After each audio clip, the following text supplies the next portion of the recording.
Scene 13 of The Matrix is the search is over.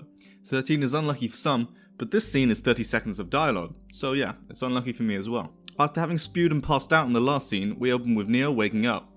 Waking up Neo is my second favourite type of Neo after confused Neo and just ahead of freaking out Neo, which is lucky for me because those are the only situations we've seen him in so far. Sometimes we're really lucky and we get waking up confused Neo, but not this time, as Neo seems to not only have evacuated vomit from his body, but also his insecurities, giving a look of assuredness. A look around shows us that Morpheus has been sitting next to Neo, watching him sleep and whispering sweet nothings in his ear. Neo asks if he can go back, and of course Morpheus responds with asking him if he would want to if he could. If Neo asked Morpheus for a coffee, Morpheus would respond by asking him if caffeine is the answer to his parents' marriage problems, and instead give him a can of Coke that's actually a bomb.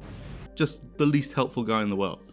It's a bit mean to not let him go back now. I know you gave him the option with the pills to turn back, but that was before all this happened. Seems a bit unfair if you ask me. Neo thought they were going to do WikiLeaks or hack into Donald Trump's Twitter account, not get reborn into hell and be proclaimed as the new savior of humanity. I don't know about you, but if I was given the choice between basically the life I live now, or a hellish wasteland of a world where I eat sock soup and have to fight machines on the daily for survival, I'm choosing the ignorant life 10 out of 10 times.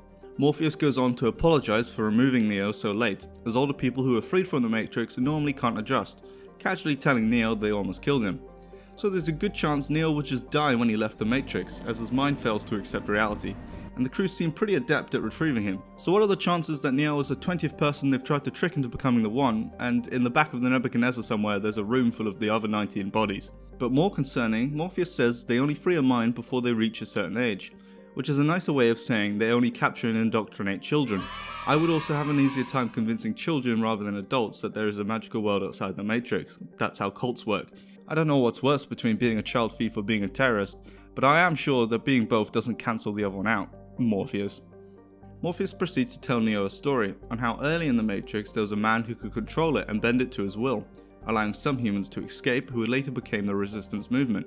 The man one day disappeared and has been prophesied to return and end the war. Morpheus reckons it's probably Neo because all the other random guys they picked up had died by this point.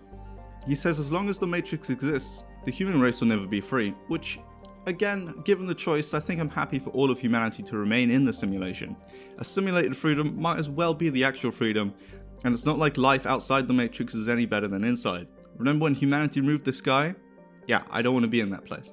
Neo takes all this information as well as anyone could, providing the premier piece of action in the scene, as he turns on his side to look at Morpheus. After that bombshell, Morpheus tells Neo that he needs to get some rest for his training, fading away and ending the scene.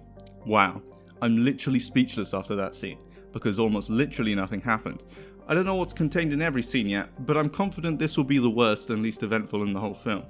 But it is the calm before the storm of some really kick-ass awesome scenes, so I'll give it a 51 for being completely neutral, and move on. The next scene is Training Begins, and if you're looking for more stupid pointless videos like these, then the search is over, because I do them sometimes, at least once a week, so bloody subscribe and I'll see you next time.